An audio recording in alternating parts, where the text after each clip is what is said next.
Hi everybody, welcome back to Super Awesome Calculus. Well, there's only 2 more chapters left to go in Calc 1, and today we're going to be starting a new chapter about the fundamental theorem, chapter 5. This corresponds with the chapter called Integrals in James Stewart's Early Transcendentals Calculus 6th edition. So, last time, in Chapter 4, we looked at various applications of derivatives, and we ended with the idea of an antiderivative and viewing that as an inverse of sorts of the derivative. So today, in order to set up this idea of integrals, I should let you know that the next 2 lessons aren't really going to be so much calculus based. We're going to use the idea of a limit. But I realize that these next 2 sections are going to seem fairly tedious, but once we get into the fundamental theorem, everything will be substantially easier. So, I'm going to start by asking you, I know you can't really answer me in real time, but let's take this rectangle here. Height and length, or width, whatever you want to call this. If I asked you what the area of this rectangle was, you'd probably be able to tell me. You'd probably say area is length times width. And you'd be right. You'd be right. That's pretty easy. Now, what happens if I ask you about the area of a triangle? Here we go. Pretend that's a triangle. There we have it. Alright, with base and height. And I asked you, what's area? Well, you'd probably tell me that it's base times height divided by 2, or if you prefer, 1/2 base times height. Same thing. Okay, and you'd be right about that. But one thing that's really interesting about the base of a triangle is that we can turn this into a function. Let's take x and y. Here's y. Here's x. And let's take this line at 1, 1. What is this line that appears to have a slope of 1 between 1 and 1? Well, this is the function f of x equals negative x. And if I asked you to find the area of this triangle, you'd probably be able to do it because you know the base, 1, you know the height, 1, so you'd have a pretty good idea of what that area is. But what happens if we're not dealing with just a line? What happens if we have this? F of x equals x squared. Well, we know, if we're just going to look at the positive side here, we know, quadrant 1, we know that this is what x squared looks like. And we want to find the area between 0 and 1. Well, we don't have a triangle, we don't have a rectangle, we've got some shape, and it's going to be very, very difficult for us to find out what the area is. Now, you might have an idea of how you might find that area in there. You might say, well, I don't know what this area is because this isn't a rectangle or a triangle, but I know how to solve the area of rectangles and triangles. So we can do something like this. And this is a very valid approach.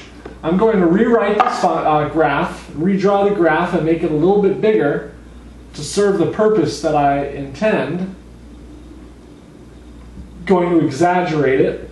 That's 1. There's 1. And this curve here is f of x equals x squared. Now, one thing that I might want to do, I might want to make rectangles. Why rectangles? Well, because I know what the area of a rectangle is. So let's say I divide it into 2 pieces. Here's 1/2. All right? I can make a rectangle, start from 1/2 and go up to the curve, and go to the right, and I can make another rectangle starting at 0. Well, that's not going to be a very big rectangle, and go to the left. and go to the right as well. So you can see I'm adding up this area and this area. Well, that's not a very good approximation. So let's go ahead and let's make it a little bit bigger. Let's split this up into a few partitions.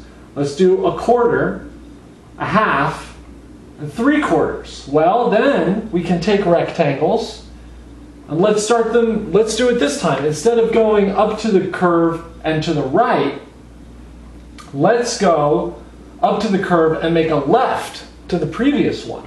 So 1/4 would be this rectangle, half would be this rectangle, 3/4 would be this rectangle, and up to 1 would be this rectangle.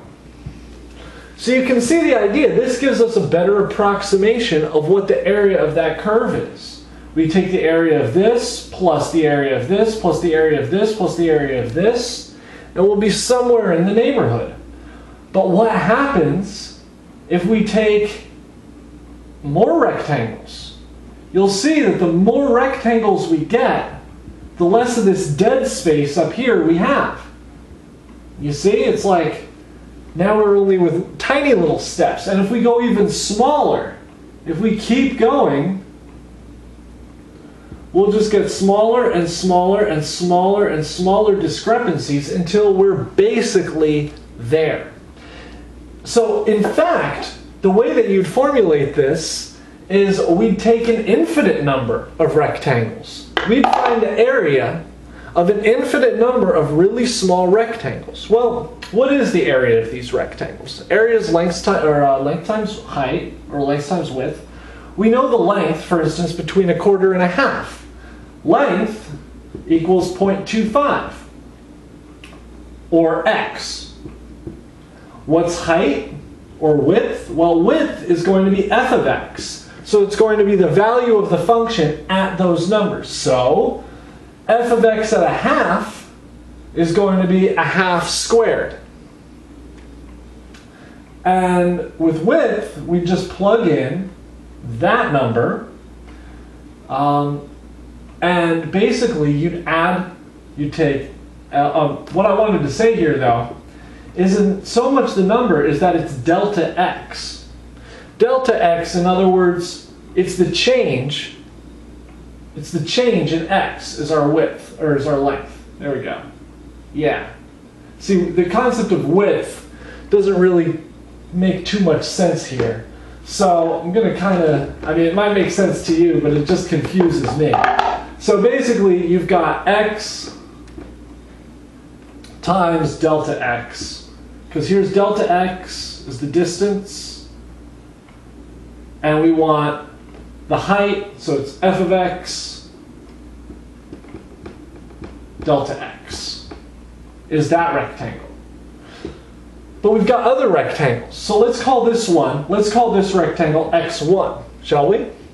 And let's call this between 1/2 and let's go back to 3/4. Let's pretend this right here is 3/4. This will be x2, x sub 2, and this is going to be f of x sub 2 times delta x. And we've got this triangle right in here. We'll call that x0, or this rectangle. It's going to be f of x sub 0 delta x. And we're going to keep going. We're going to keep adding all of these tiny little rectangles up. And in fact, I mean, it's a fun exercise to go ahead and do that and see what you get. In fact, I'd recommend trying that. Split x squared up into a bunch of different rectangles, say 10 of them. Go ahead, use a calculator or whatever, plug in your f of x, and keep going. You'll find that the sum, and this is going to be a pretty important concept here, Rn, the Riemann sum, which we'll get to, is 1 over n times 1 over n squared plus 1 over n times 2 over n squared plus dot dot dot plus dot dot dot 1 over n times n over nth squared. Why? Well, delta x, here's our delta x, the change in n. Why is it 1 over n? Because we have the graph. Gonna have to go small here, but you'll get the idea. Here's the graph. We've got n rectangles. So we've got 2 rectangles. If we've got 2 rectangles, the change in x is going to be 1 over 2. It's going to be half. The change in x, if we've got 10 rectangles, 1 over n would be 1/10. And you'd evaluate the f of x, 1 over n, 2 over n, 3 over n, 4 over n, for each rectangle, and add them all together. Now, I'd recommend you try that for f of x equals x squared. If you do, you'll find that you'll get a number that's going to be somewhere around this. If you evaluate f of x equals x squared with 10 rectangles, you should get the Riemann sum of 10 should be 0.0385. You'd be like, huh, that's a little bit, that's suspiciously close to a third. Well, let's keep that in mind, because of course 1/3 is 0.33 repeating. So that's going to be r of 10. We get something kind of close to a third. Well, it turns out that when we're dealing with area, whenever we're dealing with area, the definition for area under that curve is going to be as follows. Area is the limit as n approaches infinity, as we get closer and closer to having as many rectangles as possible, the limit of f of x sub 1 delta x plus f x sub 2 delta x plus dot dot dot plus f x sub n delta x. So yes, I'm suggesting, in fact, that you add all of these up. And the way that we can write that is we're going to use sigma notation. I'll introduce it here because I don't believe I've used it before. This is equivalent to saying, there's my sigma right there, kind of like a weird looking E/3. We write an n at the top. The sigma says add all of these numbers. That little n is going to say when I equals n, stop adding. I equals m means start with m, go up to n. Very often, if I actually ever get to do Calc 2, a Calc 2 video series, when we cover infinite series, most of the time you'll find I is usually going to be 0 or 1. And in fact, even with integrals, most of the time we're going to be dealing with I as 0 or 1. And then f of xi delta x. That is the formula for computing the area under a curve. And it seems like a lot of work, and it is a lot of work, but it's fairly powerful. I should mention briefly, I always check from the right endpoint, but you can start from the left-hand point. If you start, like for instance, if we've got this curve, I like to make my rectangles like this, or left endpoint. I like to start from L. Just remember that if you decide to make if you do your rectangles this way, you shouldn't really need to modify anything. If you do them the other way, you've got to compensate by the fact that you're going to have an overestimation by reducing your index. But just trust me on this, we're not going to be doing this for very long. I hate this crap. So So bear with me, do it the way I do it for now, or the way your teacher tells you to do it. And skip ahead 2 chapters if you're totally lost, and we'll get into the fundamental theorem. One thing that this is useful for is the distance problem. Now, we talked about the velocity problem, figuring out what the velocity of a certain of a particle is at a certain time.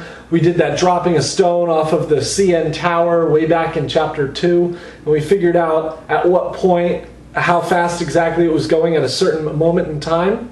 Well, this is kind of similar. This is a distance problem. All right, well, let's say we're in a car and our odometer is broken. You know, the thing that keeps track of your miles. The odometer is broken and we want to figure out how far we've driven over a 30-second interval.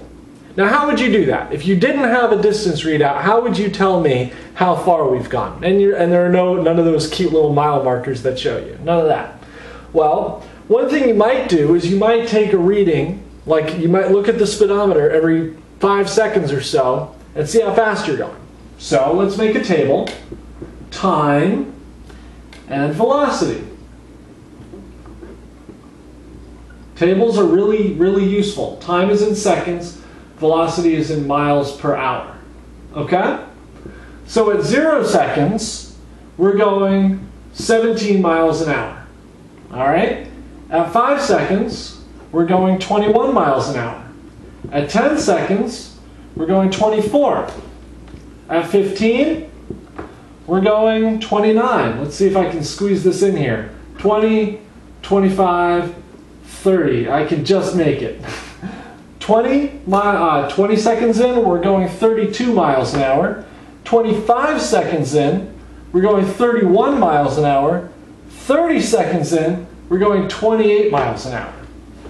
Now that doesn't really do us any good here because we've got miles per hour in seconds. So we're going to have to convert miles per hour to feet per second. 5,280 feet in a mile, 3,600 seconds in an hour. If you don't want to do the math, I don't blame you. I'll give you a shortcut and just tell you what these are in feet per second. Feet per second. 25, 31, 35, 43, 47, 46, 41. Okay, now that's how fast we were going at each of these time intervals. So what can we do? Well, what we can do here is we can test at 0, where we can use left-hand endpoints. So for instance, the first interval of 5 seconds, we're going 25 times 5, plus 31 times 5, plus 35 times 5. And you can see we're just going to keep going until we get to 41 times 5. All right? Now, if you add all of that up, we could get, well, yeah. No. Yeah. Sorry. 1135 feet. 1,135 feet. If we added up the 5 seconds, 25 times 5, 31 times those 5 seconds, 35 feet per second times those 5 seconds, 43 times those 5, that's the number we'd get. But it doesn't stop there. Because what happens if we want to check this endpoint? In other words, we want to start forward. Well, we could say that we averaged 31, we got to 31 miles per feet per second here, so let's start with that. 31 times 5. 35 times 5. Plus 43 times 5. Plus all the way out to 41 times 5. Here, we're going to get 1215 feet. So, we have somewhere between 1135 feet and 1215 feet. It's going to be somewhere in there. That's not really very precise. Now, if we had more information, Obviously, we could raise our intervals. We could check the speedometer, look it down every 1 second and find out what it is, and we'd probably get a little bit closer to the distance in between there. But we don't have that information. We don't have it yet, but we're about to. So this is a good foundation of how to start. It gives us an idea of how to compartmentalize area. So just remember, the general idea here is we take a function.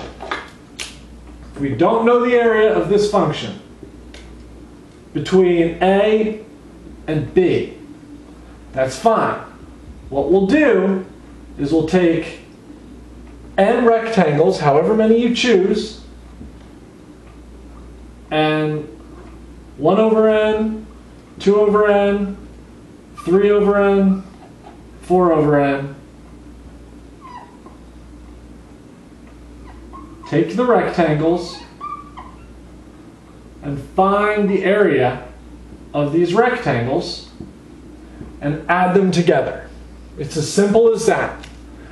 With that knowledge, we'll be able to do some really cool stuff very, very soon. So I've got a pretty easy exercise for you based on what we just did. Here it is. The speed of a runner increased steadily during the first 3 seconds of a race. Her speed at half-second intervals is given in this table. Find the lower and upper estimates for the distance that she traveled during these 3 seconds. I give you the time, 0, half a second, 1 second, 1.5, 2, 2.5, 3, and the velocity in feet per second, 0, 6.2, 10.8, 14.9, 18.1, 19.4, 20.2.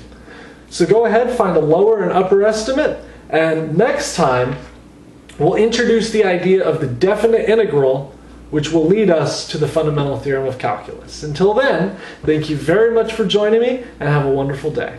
Bye-bye, y'all.